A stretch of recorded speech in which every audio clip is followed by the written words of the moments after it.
Crazy. You ready? Good. Good evening. I'd like to call to order the Borough Council meeting for December 2nd, 2025. You can rise for the Pledge of Allegiance and remain standing for a moment of silence. Pledge allegiance to the flag of the United States of America and to the republic for which it stands, one nation, under God, indivisible, with liberty and justice for all.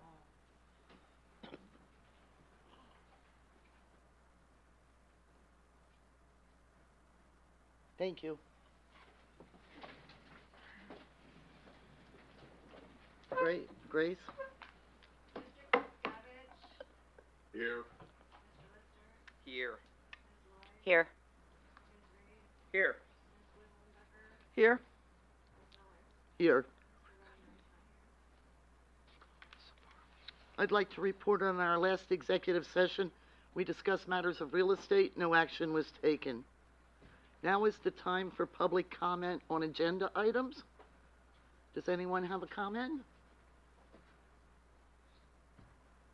Seeing none, item number 1. Do I have a motion to approve council meeting minutes for the November 18th, 2025 meeting as submitted? So moved. Second. There's a motion and a second. Is there any discussion? Seeing none, all those in favor? Aye. Aye. Opposed? Motion passes. Item number 2. Do I have a motion to approve payment of bills as shown on the accounts payable list dated November 24th, 2025, which is for the period of November 14th, 2025 through November 24th, 2025, and to ratify approval of such bills already paid and to authorize the appropriate officials to take the required actions to make those payments? So moved.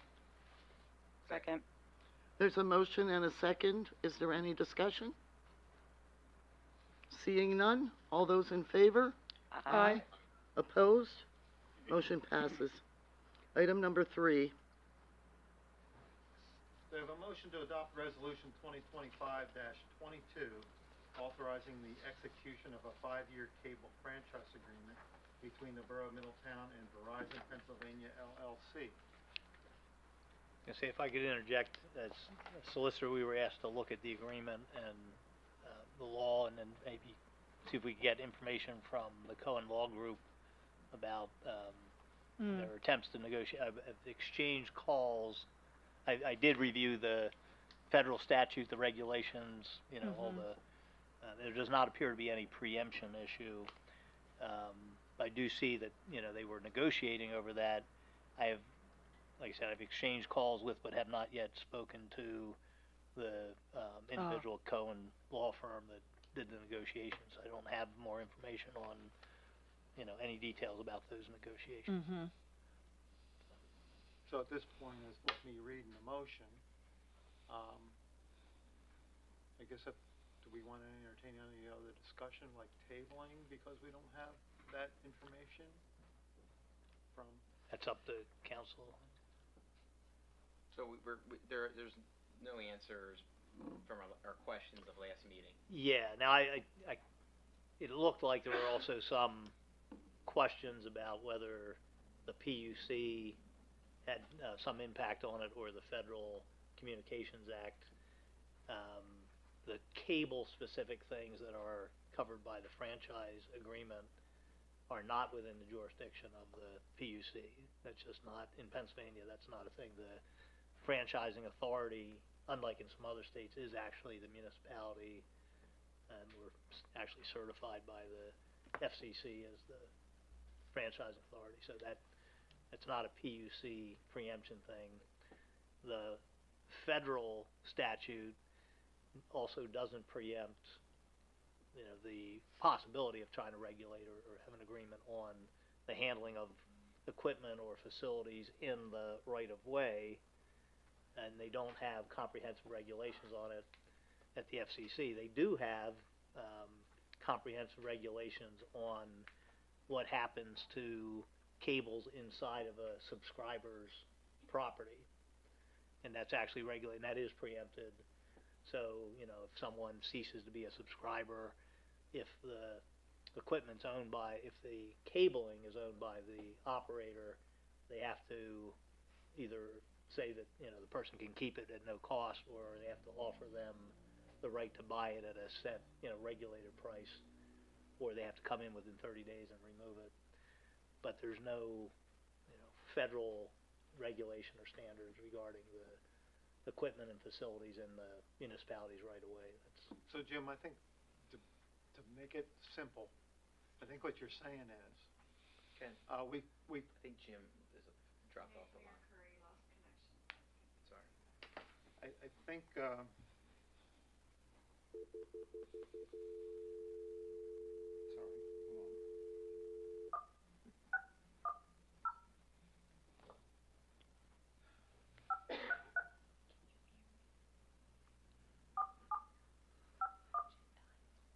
Mm. They can't Oh.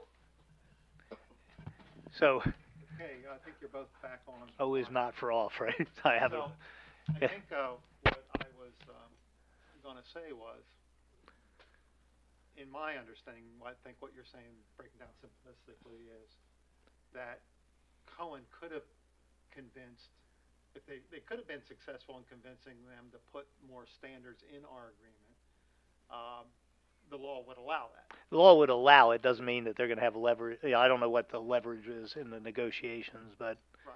I can see from red lines, they did Try. you know, at least proposed it. I don't know the back and forth because I haven't talked to them yet. Does that make sense? Well, the call dropped when Jim was describing the PUC, so I missed whatever he said there. So what I was saying was the PUC does not, for the cable system that's covered by our franchise agreement, does not regulate that, and there's no preemption issue there.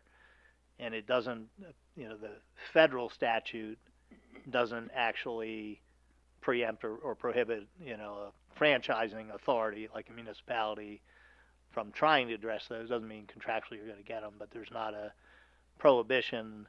There are some things it does say you're not allowed to do, like you can't get involved with some of the content and things like that. I mean, you do have certain rights to have a public channel if you want and that kind of stuff, but there's not like a clear preemption. There's no prohibition against there being a term like that, so then it's a matter of contractual negotiations. But I don't see a preemption thing where the borough's not allowed to try to get that. So it appears that what we wanted, or what, as far as more strict language, as far as maintenance and cleaning up Mm-hmm. loose wires, was in the initial ask. We didn't get it, Verizon didn't agree to it, but you don't have direct communication with the Cohen lawyers yet to find out. Yeah, what the give and the take was, questions you what wanna the, ask them. yeah, Does the agreement, because he wasn't just negotiating on behalf of Middletown, so does our agreement have to mirror that of everyone else? it doesn't, because, again, it's not a PUC it's not like this thing's worked up and approved by the PUC, because it's not regulated by the PUC.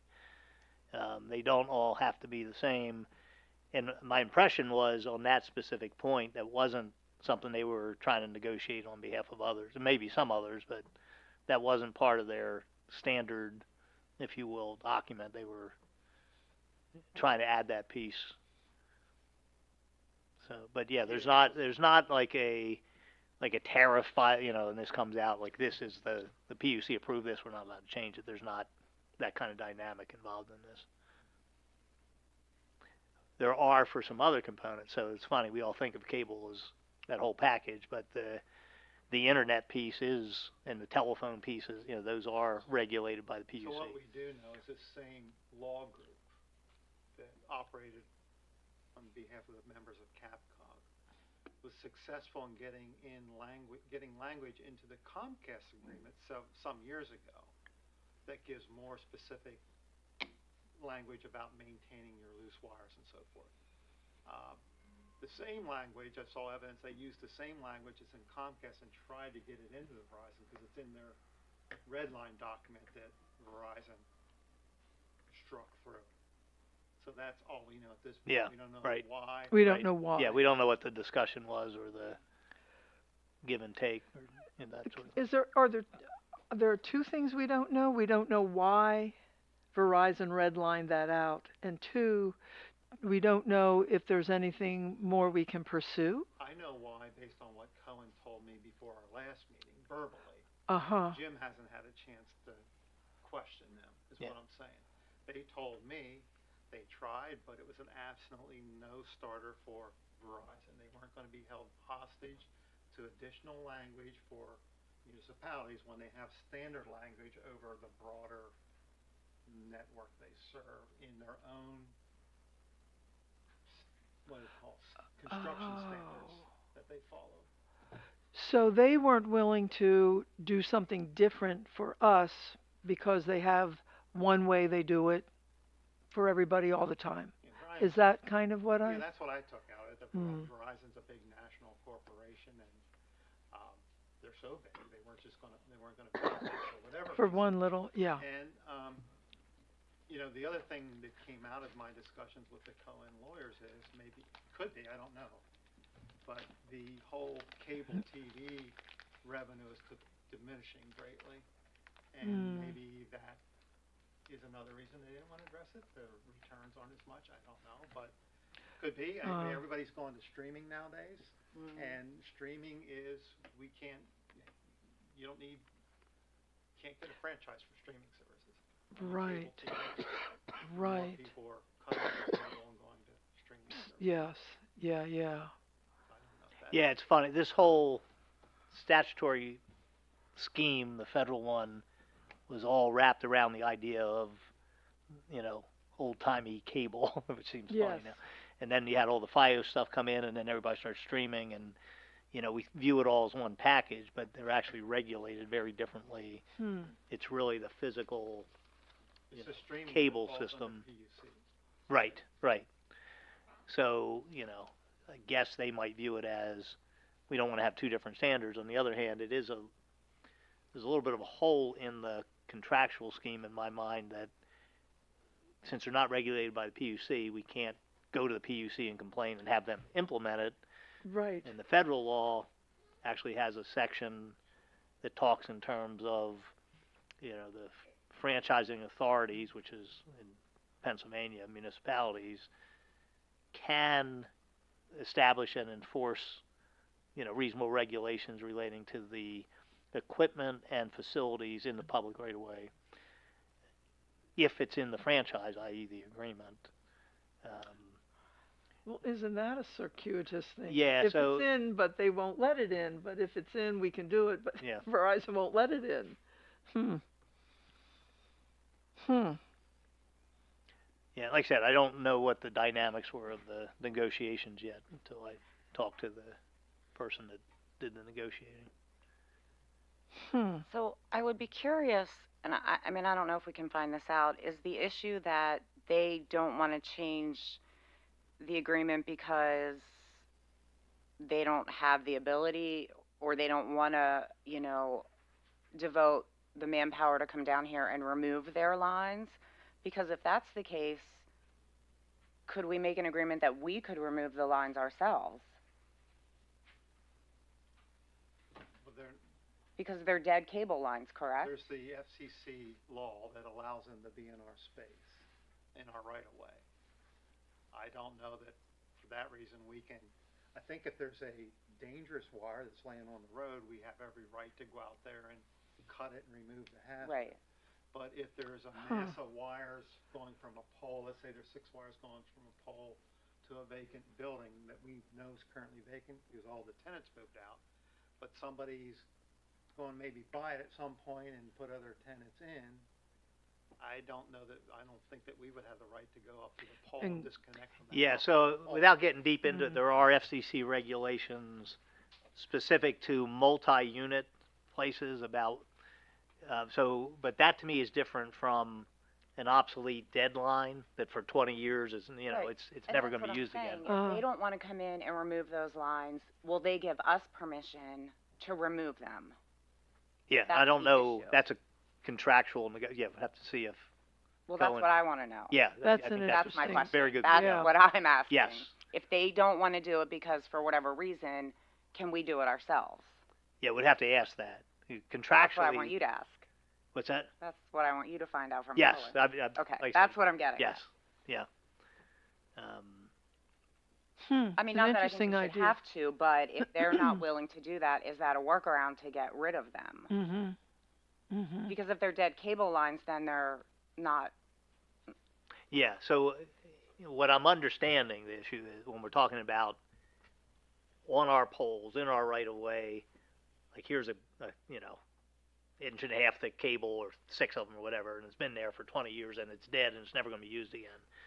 That's different in terms of the regulations from here's a drop line going to an apartment building, people moved out. The federal law would say you can't just go tear that out. Right, exactly. Yeah. Right. That I understand. You have to give the owner of the apartment Yeah. building and all that stuff. So, but I understand what, I think everybody's really talking about is the obsolete, dead, abandoned in place thing, and that's different. Yes, Yeah. those are the lines I'm Yeah. referring to, not the ones where Yeah, it's that's what I like a understood. disconnect where That's what I somebody moved understood. out and the line's just Yeah. not currently being used. Hmm. So, yeah, they may not, who knows if they'll care on that. I mean, it is, contractual negotiation, so it's a matter of leverage and, whenever you have big organizations that are administering over lots and lots of, it's even like a big landlord, like a, shopping mall or something, you try not to deviate from your standard stuff because trying to administer, 50,000 contracts and, they're all different. So, it's always tougher to get them to move to something unique. But it's odd to me, if they're saying, well, we follow these same practices for the PUC with the other stuff that's regulated. Well, we don't have an enforcement mechanism without a contractual provision, and we should. You shouldn't be allowed. I mean, I've seen some, it's pretty rare, but, if somebody has a city with leverage, they may even have things like if there's graffiti on one of your boxes and we see it and we give you notice, you got, 7 days to repaint it or clean the graffiti. They're on top of that stuff, but it depends, the leverage is always when you're in the contract negotiations. So, but Move to table it. So that is a question to take back to Cohen. yeah, This I think, point. I mean, they're the experts in this, and they also Yeah. know exactly who said what to whom and all that stuff. Yeah. And, I mean, I think they It's should a great do it as question. an alternative if they won't give on that. Yeah. Yeah.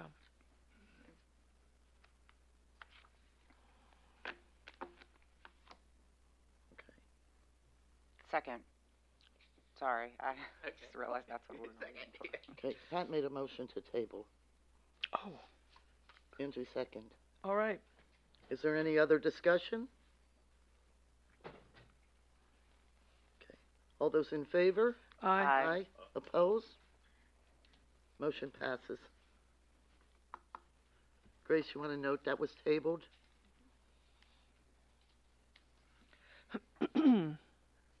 Item number 4. So I have a motion to adopt ordinance 2025-1427, creating a special fund for the improvement, beautification, and maintenance of Middletown Borough's Town Square. So moved. Second. There's a motion and a second. Is there any discussion? I don't think we should, I don't think we should do $100,000. I think it should be 50. And the reason being is it's gonna be detrimental to the fire department. And all the other sinking funds are $50,000. So I think that it should be $50,000.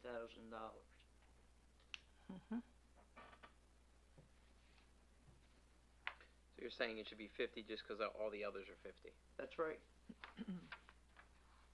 What are all the sinking funds we have? Is there a lot? Is there too many to name? I don't. there's a lot more. Okay, you don't have to say them all. I didn't. Parks, Like, Yeah. how many do we have? I'll tell you, parks maintenance, fire equipment, Police cars, right? Police, no, No, that's out of the, Public Works vehicles. Public Works vehicles. Those are the That's right. three main, there might be one other, but those are at least three that we have. and they're all 50,000. Sydney? Yeah, I Can don't you- recall. Because I have a question for you then, so could you just come to the microphone? Oh, do you know the three funds that he was referring to, what they are? I know there's the park sinking fund, then there's also one for the police, but that comes from the cell tower revenue. There is the public works vehicles and Fire equipment. fire equipment, yeah. I'm blanking if there's one more, there might be one more, I don't remember. Yeah, Sally would know. my I was head. thinking I there's think it's another those one three, I too. think this is the fourth. I think so. Maybe you're right. Which was the one that you said, I was kinda thinking Fire, there was Public another Works one. and Parks. Public Works vehicles, fire vehicles, and parks. well, there's the rainy day. You say police. Yeah, Yeah, rainy that's day. it. Oh, Yeah, you say there's a police? rainy- There's a rainy- Yeah, the Rainy police, day. but that comes from the cell tower revenue. Right. But you just said something that, they're not capped at 50, or what, about the, she said 50,000 and you said, I said I didn't know if they Oh. were all 50. okay, I have- so can you answer that question? So it's 10% of the surplus at the end of the year, up to 50,000. Right. For all of them except for the fire department Yes. and the police, because that comes from the cell tower. revenue. So my question is, at the end of the year, when the audit's done and the money is calculated out how it's going to the sinking funds, that's not automatic, correct? It can be, how do I want to ask this? Like, council can decide how that money gets distributed, or is it automatic? What do you mean by automatic? So I would, my interpretation of the language I'm used to seeing, and in this one, for example, it's a transfer as determined by Borough Council equal to up to 10%, but not to exceed 100,000, which in my mind, my interpretation is Borough Council could say, we're putting zero in, we're putting $1 in, and picking and choosing which ones.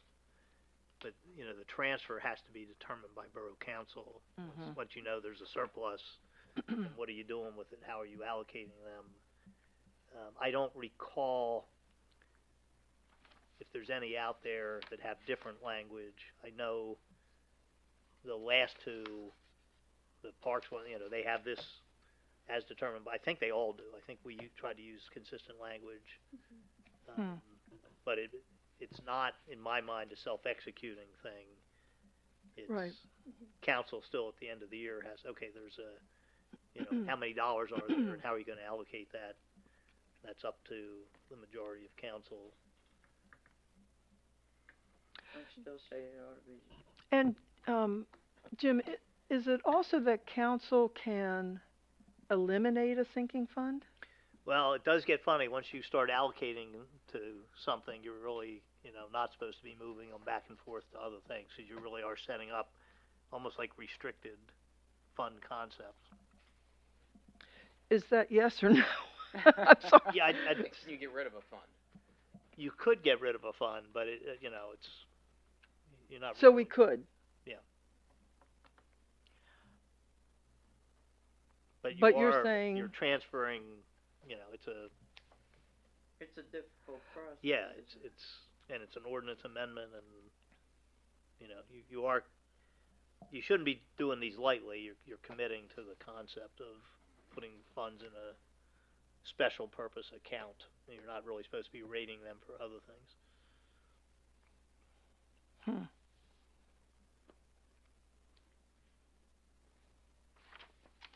Okay, so Yeah, go ahead. okay, so I have a question. So this is created with the intention of being a grant match, I guess, for the town square project, correct? I don't think we ever It said- doesn't actually say it has to be for a grant I mean, it Or could be for obviously the used for town that. square, I mean, Yeah. I guess that's my thought Yeah. was that, if Yeah. we're doing the square, it Right. would be a match for the grant. or whatever. if you spend standalone money, if you don't go for a grant, I think you could do that too. Yeah. Under So then my question would be, what happens when the square's done? What happens to the sinking fund? Which was my same question. I know in this language it includes maintenance, but we don't know the scope of the project. We don't know the project yet. So it's not a big park. It's the square. And so I just wonder if when the project is completed, if the maintenance of it doesn't just become part of Public Works general budget.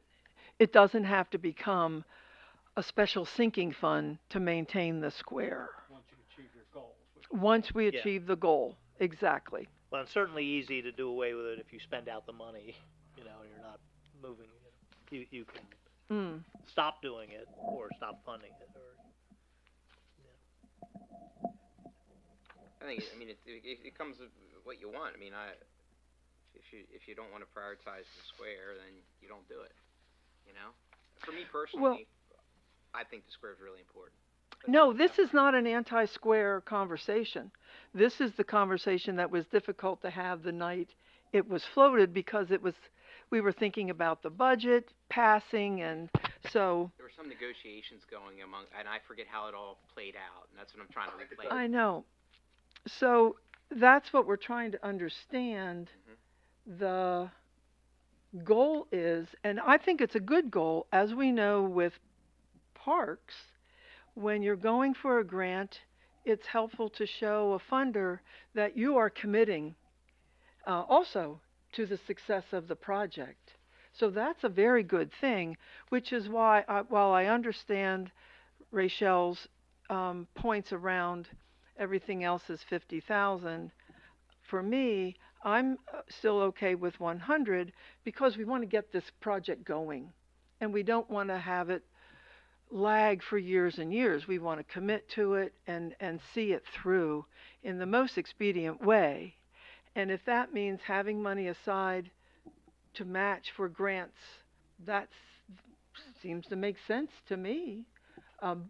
My question wasn't that part. It was, when the project is completed, what do we do with that sinking fund? yeah, you certainly could shut it down, you know, do away with it and say we're just maintenance we don't expect to be. It really is a concept of amortizing over time, either saving up for something or like you have to do this kind of concept whenever you're like you float bonds and borrow money. You've got to, you know, take care of it. This is sort of the reverse of that. You're saving in advance, or like with vehicles, if you know they're going to be wearing out every so many years, instead of having a budget that spikes like this every rotation, you're trying to put aside enough. So it makes sense if you're trying to save up to beautify the town square, that, yeah, you're piling money in until you can accomplish that, and you may look at, you know, looking forward, we spent out all the money, but there's no point in continuing to put this much weight just to maintain it. Right. So, yeah, it's not a permanent, it's not like you're taking a bunch of money right now, like $1 million and putting into a trust or, you know, something like that. And like I said, these sinking funds always have some, in my mind, you know, when it's not for a bond debt or something where you got to service the debt, there is some flexibility where you're making decisions like, hey, we only have, you know, $10,000 of surplus, and we're going to put it all in this one because this is right. I mean, I know the number still says 100, but ultimately council will have to look at everything and decide on an amount. right.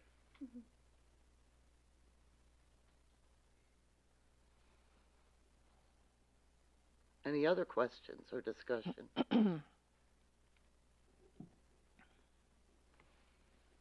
Seeing none, Grace, could we get a roll call vote? Yes. Yes. Yes. No. Yes. Yes. Motion passes. Ordinance. Yep. Ordinance passes. Item number 5. I have a motion to adopt resolution 2025-24, allowing for the disposition of records as provided on Exhibit A in your packet? That's on the back of the resolution, the exhibit.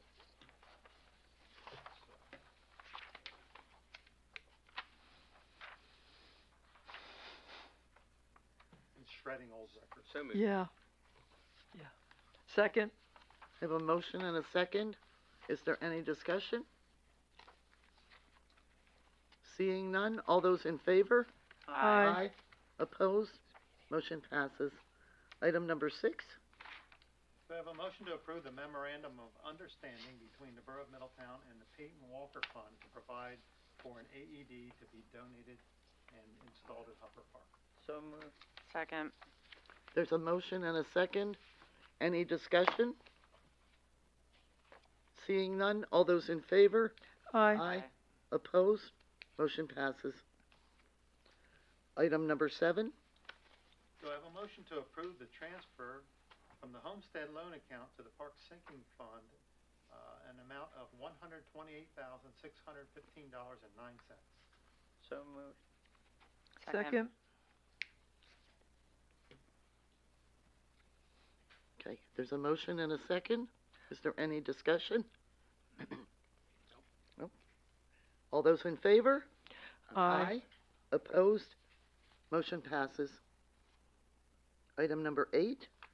Do I have a motion to approve the rollover of $2.5 million to a fixed Treasury security investment with PedsLab for 1 year at an estimated interest rate of 3.4%? So moved. Second.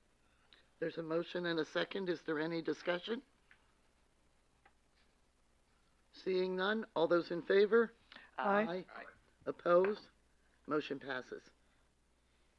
Item number 9. Do I have a motion to direct the Public Safety Director,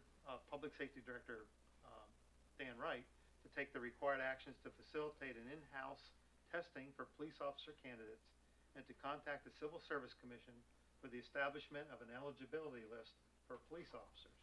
So moved. Second. There's a motion and a second. Is there any discussion? Seeing none, all those in favor? Aye. Opposed? Motion passes. Item number 10. Okay, do I have a motion to adopt the safety manual dated November 13th, 2025 as presented? So moved. Second.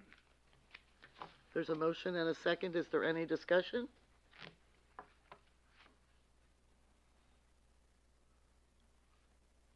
Seeing none. Pat, did you have something? Nope. No. Turn the page. Okay. There. Seeing no discussion, all those in favor? Aye. Opposed? Motion passes. And item number 11 is council comments or requests. Do you have a safety manual? Yeah. Ken? We did the safety manual. Oh, I'm sorry, I missed that. Yeah, we're zipping through it. Yeah. I have something. I want to thank the council, the borough, Mayor Curry, just for the recent Christmas celebration we had, the lighting of the tree. Awesome experience. Love the memories it's creating with the community here. Mm-hmm. And it kind of made me. It was part of what Jim said during his speech, and just the experience I've had over the years, just living in Middletown and being a part of that celebration was, one of the messaging was just being thankful and just taking advantage of each moment and enhancing each moment in your life, because you never know when them moments are gone. And I'm proud to sit on a team here where we're able to create experiences like that to enhance the families in our town and the individuals in our town's moments. And it just made me reflect as we look through this next year, this council with you guys and with the changes to come, because the council is changing with people coming in and out. But I think that's important for us to remember as we step forward about the moments in people's lives, whether it's creating events like that or enhancing a park space where someone can spend time with their friends or family, whether that's just making cost of living reduction, just so people can enhance their moments that they're living, it's easy to get wrapped up in the rigmarole of day to day. But I think when, you know, we look at what our service is to this community, I mean, that's it. Good. So thankful to do this with you guys, thankful to serve this town. Well, I can't wait till this next year to continue to talk about how we can enhance it. Great. Thank you, Pat. Thanks. Jim? Yes. Hey, what are the hours for the Santa house? I will have that available shortly. Okay. Anyone else? Do we know what happened to the sleigh? Yeah, I don't know what happened. I did see an email that we're requesting a refund because it didn't show up for whatever reason. What was this like? For the reindeer. Yeah, we rented a sleigh, but it didn't show up. Oh, shoot. yeah. Didn't you get the picture taken with the reindeer? I saw him, and I learned all the facts about him. I got my picture Why don't you taken. tell us all the facts about him? I did not learn the One of the facts is the reindeer's antlers is like a human's fingerprint. It falls off every year, and every year it grows back exactly the same. So that's how they can identify the reindeers. Cause, Well, you did learn. Fascinating. I Exactly. did not know. That's cool. exactly the That's same as cool. what it says. Well, There's something, guys. well, I got my picture. Me and Ange got our picture taken with the reindeer. We sure did. Yes, we did. Anything else from council? Seeing none, now is the time of general public comment.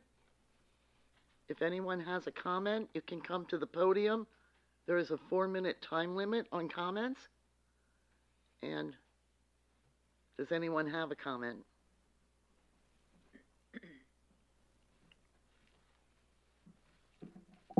Hi.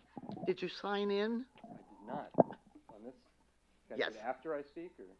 Just so you let Okay. your signature for the Yep, secretary. Will do. Do I? Yeah. So my name is George Gehring. I am a resident. I live over on Spruce Street. And I'd like to ask the council to reconsider the changes to the Woody Waste Facility policy, only slightly. So I've been informed, and for those assembled who don't know, the new policy starting in March is that you will only get 10 trips to the Woody Waste Facility. And I understand the reasoning behind that. In fact, I spoke with Gail earlier, I guess last week. And I understand the reasoning, and I'm sympathetic. It makes sense. However, I would like to ask that the policy be adjusted to be more equitable. And so the reasoning is, my understanding is the setting of 10 as the limit was based on the data, that a vanishingly small percentage of the residents traveled there more than 10 times. Well, I happen to be in that vanishingly small percentage because I own a sedan. And so I fill the back of my trunk with stuff and take it over there. But somebody with a truck can take 5 times that much in one trip, right? So somebody with a pickup truck can do 5 trips in a year where it might take me 15. And I would say, conservative estimate, I probably take 20 to 30 trips, but that's because I don't necessarily fill the trunk every time. If we're trimming rose bushes and we have a bag of stuff, I'll take it over, right? So I'm willing to do my part and consolidate and save it up and make fewer trips, although that doesn't really help the amount, right? But I can work from my end to help support your policy of trying to limit the people who are abusing this and using it, you know, hundreds of times in a year. But I would say that a more equitable policy would be to base it on the type of vehicle. Because, for example, in a sedan, like I said, I could maybe do with 15 trips what somebody in a truck can do in 5 trips, and what somebody with a truck and a trailer can do in 1 trip. I mean, they can do in 1 trip more than I can actually produce in terms of woody waste in an entire year of using the facility. So I know you have a similar policy for the junk, you know, the different costs based on how much you bring, if it's a truck versus something else. So my suggestion would be something like, if you register a sedan as the car that you're using for the Woody Waste Facility, since we have to register that, maybe you get 20 trips. If you have a truck, maybe it's 10 trips, right? And that would make it a little bit more equitable so that people don't have to go out and buy a trailer to try and fit all of the stuff they want to take to the Woody Waste Facility. So that's my ask. Again, I don't think it's a big ask, but I think it would be a fairer policy all around for residents with different vehicle sizes, and it would still accomplish the goal of minimizing the amount of waste, right, and preventing companies from using it as a dumping ground, which I know is a problem. I've witnessed it, so I understand. Thank you. Thank you. Thank you. Is there anyone else?